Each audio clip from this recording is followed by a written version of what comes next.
E nós, como profissionais que estamos nesse mundo, dependemos dele, né, da atividade profissional, temos que estar nos atualizando constantemente. O que eu aprendi há 10 anos atrás serve de base, mas não é mais apenas suficiente para eu estar aqui hoje. Grande parte do que eu estou falando hoje foi sustentado lá na aprendizagem matemática, mas também foi fruto do estudo dos últimos 2, 3 anos. Há 2, 3 anos atrás eu nem falaria, nem pensaria talvez em coisas que eu estou falando hoje. Daqui a 2, 3 anos eu vou estar falando coisas que eu nem imagino que possa falar. E isso vai ser uma constante na nossa vida. Então, a gente tem que estar preparado para, ou seja, para, eu diria, para um contexto onde a mudança é o novo normal. Eu acho que, basicamente, isso reflete muito do que eu penso hoje. E eu volto um pouquinho na questão dos limites, na verdade, né? Até onde vai a IA e onde é que a gente é essencial. E um deles, eu concordo que é justamente a questão da criatividade, né? Eu sempre mantenho em mente que a gente tem 3 fatores cruciais ainda, que a IA ainda não faz, não vamos falar daqui 20 anos, que daqui 20 anos ninguém conhece, mas no agora, que é o pensamento estratégico, a criatividade e a consciência. A IA não tem essa criatividade de analisar uma situação e usar a consciência humana na capacidade subjetiva para tomar certas decisões. Então, veja, mesmo quando a gente fala de inteligência artificial generativa, ela é generativa até certo ponto, porque, veja, quando você cria um sistema para poder auxiliar no seu marketing corporativo, você deu parâmetros para aquela IA. Você falou para ela qual que é a fonte que ela vai buscar informações, quais são as cores, talvez, que você deseja que ela use na geração de uma imagem, por exemplo. Você orienta sempre quais são os limites, onde é que ela vai buscar aquela fonte, até mesmo porque, se você não orientar dessa forma, corre um risco muito grande da inteligência artificial alucinar. Ela te responder coisas que não fazem sentido ou podem até ser arriscadas naquele momento. Vamos para caso prático, inclusive falando do nosso setor, né? Você é um corretor de seguros, atende dezenas de ligações por dia para tirar dúvidas sobre a apólice de seguro XYZ. Você pode muito bem usar uma inteligência artificial generativa, não estou falando só de um bot que vai te responder objetivamente, estou falando de um assistente de ligações que tem uma capacidade que o interlocutor, que talvez ele até passaria pelo teste de Turing, né? De parecer um humano. Então, você pode criar os seus manuais, você deve, aliás, criar os seus manuais, pegar as suas boas práticas, não só as perguntas mais frequentes, mas as suas boas práticas. Se quiser, você pode colocar o seu assistente para ler Peter Drucker e começar a responder em cima das melhores práticas de marketing, por exemplo. Mas foi você que orientou aquele assistente de IA generativa a responder às suas ligações, que pode, inclusive, acessar a sua base de apólice de seguros e tirar dúvidas mais pontuais, ou, às vezes, entender quando é uma dúvida mais subjetiva e entrar no seu manual de boas práticas de ligações. Tem um caso real de um cliente nosso que a gente colocou a câmera de dentro da cabine do caminhão para analisar o comportamento do motorista e do ajudante, quando tem ajudante dentro da cabine do caminhão. Veja, não estou nem falando de análise de sonolência. Isso aqui eu já estou entendendo como padrão no nosso mercado. Estou falando daquela outra câmera que filma mais a cabine como um todo. Então, o cliente porque queria identificar armas dentro da cabine do caminhão. Veja, aqui é a mente humana pensando de maneira reta em uma questão. Eu quero, objetivamente, identificar armas. Na grande maioria das vezes, quando o assaltante já está dentro da cabine do caminhão, a arma não aparece mais.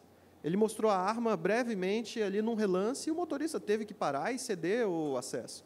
Então, se você coloca visão computacional para analisar o comportamento de quem está dentro da cabine do caminhão e identifica que, opa, espera aí, nesse caminhão geralmente eu só tinha o motorista e o ajudante, agora eu tenho 3 pessoas. Por que isso? Alguma coisa está fora do padrão. A mesma coisa para identificar o padrão do uniforme, né?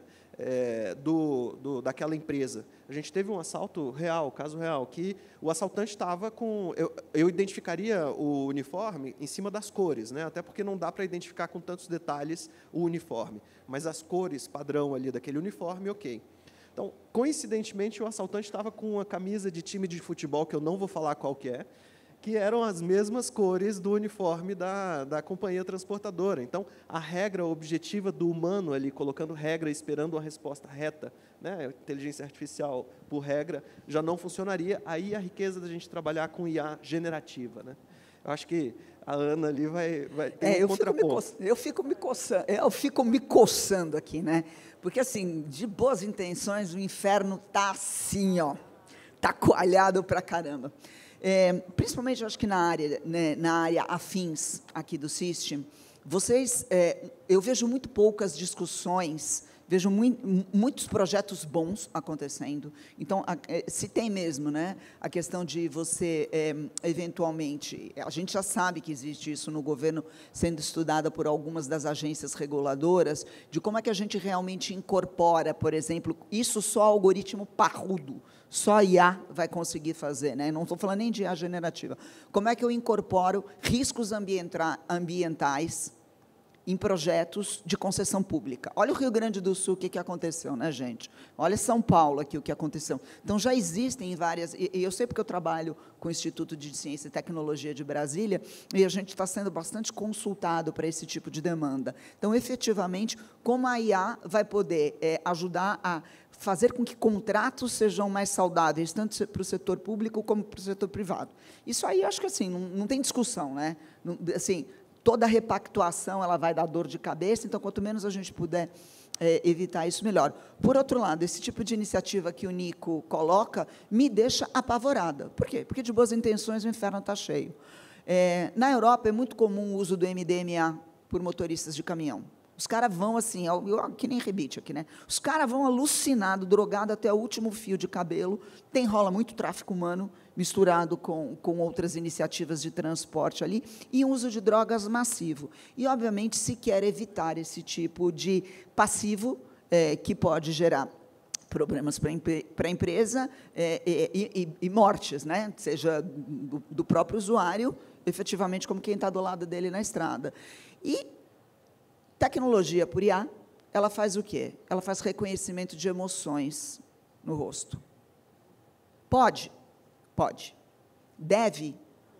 Eu vou perguntar aqui. Quem se arriscaria a dizer se é ético ou não fazer leitura de emoções de um motorista de caminhão de uma frota? Gostaria que alguém levantasse a mão se dissesse que se sente habilitado para tomar essa decisão. Esse tipo de discussão são discussões que eu acho que, tanto quanto ferramentas de IA, porque a IA pode fazer? Pode. Ela vai fazer? Vai. Ela deve fazer? Esse é o vetor humano.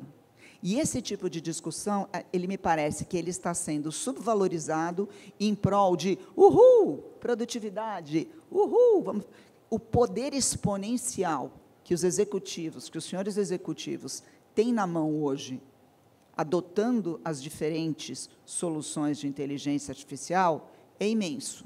Esse poder vai drivar o emprego de muita gente, vai drivar o dia a dia de muita gente, tanto quanto os resultados comerciais que os senhores têm que entregar por força do nosso modelo de trabalho. De novo, a gente dá conta disso sem sentar, estudar, ler, pensar e exercitar a inteligência coletiva e as verdades possíveis, porque não existe só uma verdade. Se alguém disser para vocês, porque essa é a verdade. Alguém que vira e fala, porque a verdade é essa, você já desconfie, porque existem verdades possíveis. Eu acho que elas devem ser estimuladas no board das empresas, em cima de possibilidades concretas e reais. E, por favor, tomem como base que tudo que é aplicado, começa sendo aplicado para o bom, termina como sendo distópico. Então, se equilibrem nisso. César? Queria pegar um gancho juntando o que a Ana e o Nicolau falaram. É extremamente importante a gente entender as limitações da tecnologia. Que a gente fala IA assim como fosse um ser senciente, né, que está ali que um dia acorda de mau humor o que eu vou fazer hoje? Não sei, eu vou destruir a raça humana. Não, vamos ser bem realistas. Vamos pegar um case que eu acho muito curioso. Alguns anos atrás, uma universidade americana, em Iowa, fez uma experiência muito curiosa. Eu acho que tem muito a ver com o que a gente entende de algoritmos que a gente chama de inteligência artificial. Pegaram pombos têm uma acuidade visual muito grande, colocaram em gaiolas.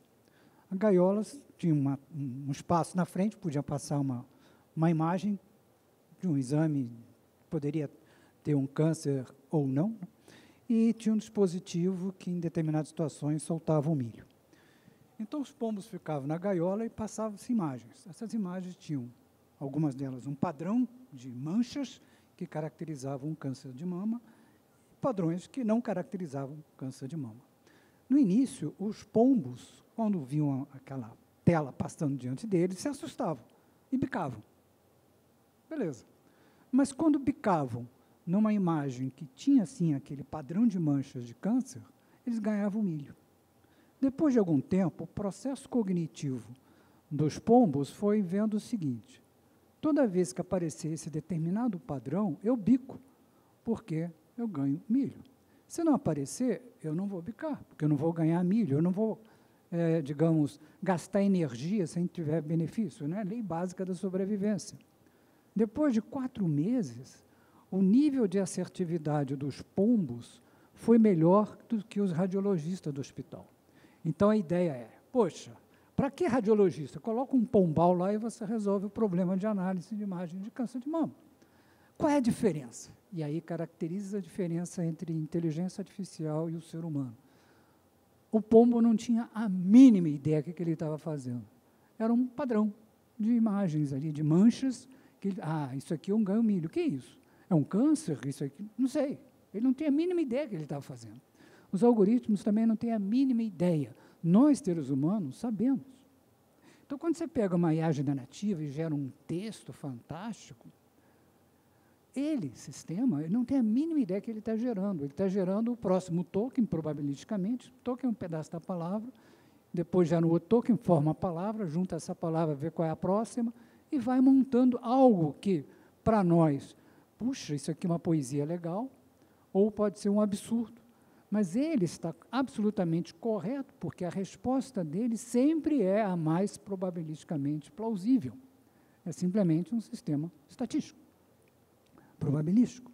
Então, nós sabendo dos limites, nós conseguimos entender uma série de aplicabilidades que eu tenho maior ou menor risco. A Ana falou de reconhecimento de emoções. A gente vê, às vezes, algumas aplicações dessas na área de RH, de entrevistas e tudo. Qual o grau de confiabilidade disso? Pegar um vídeo de alguém falando alguma coisa, mas esse alguém está se mostrando de uma forma mais audaciosa, outro mais tímida, e tomar decisão em cima disso. Mas o que está acontecendo por trás daquela pessoa naquele dia? De repente teve um problema familiar, ou uma pessoa doente, ou é um ator que consegue fazer um papel de vítima e, ao mesmo tempo, ser um papel de criminoso, quer dizer, ele não é ele ali, é o personagem. E você, como pessoa, você consegue ter certas percepções que a máquina não tem, porque a máquina não tem a compreensão do que está acontecendo. Ela simplesmente reconhece algumas coisas. Então, quando você vê, por exemplo, a análise de emoção, é a imagem superficial do que pode ser aquela emoção. Mas, muitas vezes, aquela emoção e aquela atitude, ela, por si só, não demonstra o que a pessoa está pensando. Então, nós sabendo dos limites da tecnologia, nós podemos saber qual o grau de aplicabilidade e qual o grau de risco de depender unicamente das decisões da tecnologia para a nossa tomada de decisão. No meu entender, a tecnologia sempre é uma ferramenta de apoio. Eu nunca começo a resolver os problemas tendo, em primeiro lugar, a ferramenta. Tem um martelo fantástico. Vou procurar uma solução para aplicá-lo. Não. Posso aí criar uma obra de marcenaria fantástica, mas se for tentar consertar uma vidraça com martelo, não vai ser um bom resultado. Então, eu não começo com a tecnologia, eu começo com as necessidades do negócio e vou tentar identificar quais as tecnologias, e há ou não, para resolver os meus problemas. E, uma vez entendendo que IA pode me ajudar, eu preciso saber das suas limitações para ter uma ideia melhor da aplicabilidade, o grau de risco que eu posso incorrer ao aplicá-la para uma determinada aplicação. Com pesar, digo que estamos chegando ao final do nosso painel. Eu não sei se vocês estão com essa sensação de querer mais. Eu estou, mas nós temos aí toda uma programação incrível. Então, eu queria deixar 1 minutinho de desafio para cada um de vocês deixar uma mensagem final, aproveitando para agradecer a cada um de vocês pelas contribuições, pelos debates, que são muito importantes. A gente precisa falar mais sobre ética, né, de fato, nas tecnologias e, né, também entender quais são os impactos das tecnologias nas nossas operações. Então, queria mais uma vez agradecer vocês. Como o nosso tempo ficou um pouco justo, para quem depois quiser fazer perguntas, a gente vai estar aqui à disposição, enfim, para que a gente possa conversar e não atrapalhar o andamento dos trabalhos, tá bom? Então, 1 minutinho final para mensagens, por favor. Ana, César e Nicolau, pode ser? Tá. Eu vou terminar discordando do César, porque a maioria dos seres humanos